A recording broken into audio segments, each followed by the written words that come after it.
Պարոն Մեսրոպյան, Հանդիսում եմ։ հարցս հետևյալն է, էլի բազմաթիվ մեր հայրենակիցներից դիմել են, այդ հոսանքի տատանումների արդյունքում իրենց գույքը վնասվել է, կենցաղային տեխնիկան վնասվել է, այս հարցի կապակցությամբ շատերը ուրեմն անորոշ իրավիճակում են հայտնվել, որովհետև ու ոչ միայն դա Երևան քաղաքում է, մարզերում էլ է նույն պատկերը։ Ես կցանկանայի ուրեմն ձեզնից լսել այդ հարցի պատասխանը։ Այն մարդիկ, որոնք որ այդ խնդիրները ունենում են, որքանով ես տեղյակ եմ ձեր հանձնաժողովը հենց դրա կարգավորման եւ նաեւ ոլորտը կարգավորող մարմին է, ու ինչ քայլեր ձեռնարկեն, եթե օրինակ հեծը հրաժարվում է այդ փոխհատուցումը տալուց։ Այդ մարդիկ ինչ որտեղ դիմեն, ձեզ դիմեն, որտեղ դիմեն եւ արդյոք կան միջև հիմա ձեզ դիմաց մարդիկ եւ ինչ ընթացք է ստացել այդ գործը։ Շնորհակալություն։ Այո, պարոն Դանելյան, դա հաճախ հանդիպող խնդիրներից մեկը է, հաճախ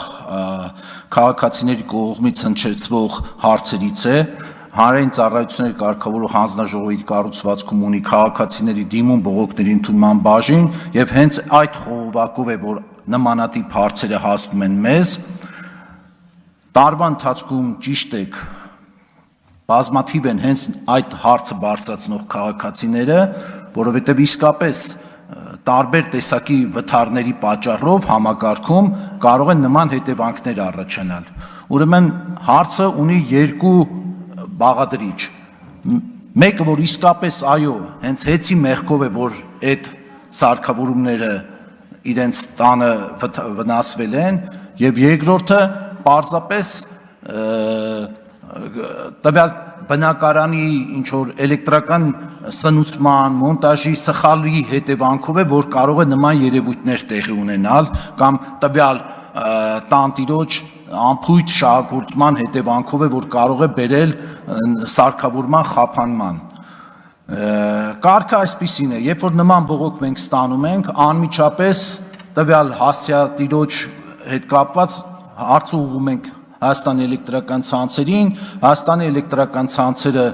այդ դիմումի համաձայն կապվում է տվյալ քաղաքացու հետ եւ փորձում են արդեն ճշգրտել իրենց մեղքով է դա եղել, թե իրենց մեղքով չի եղել։ Ամբողջ բարդ պրոցեսի բարդությունը հենց այդ կետում է կայանում, որ երբեմն վեճը շարունակվում է, հենց ասում է ես չեմ մեղավոր, նա ասում է ես եմ մեղավոր։ Արձագանք։ Տեսեք, խնդիրը այս վերջերս ինձ դիմաց մեր հայրենակիցների,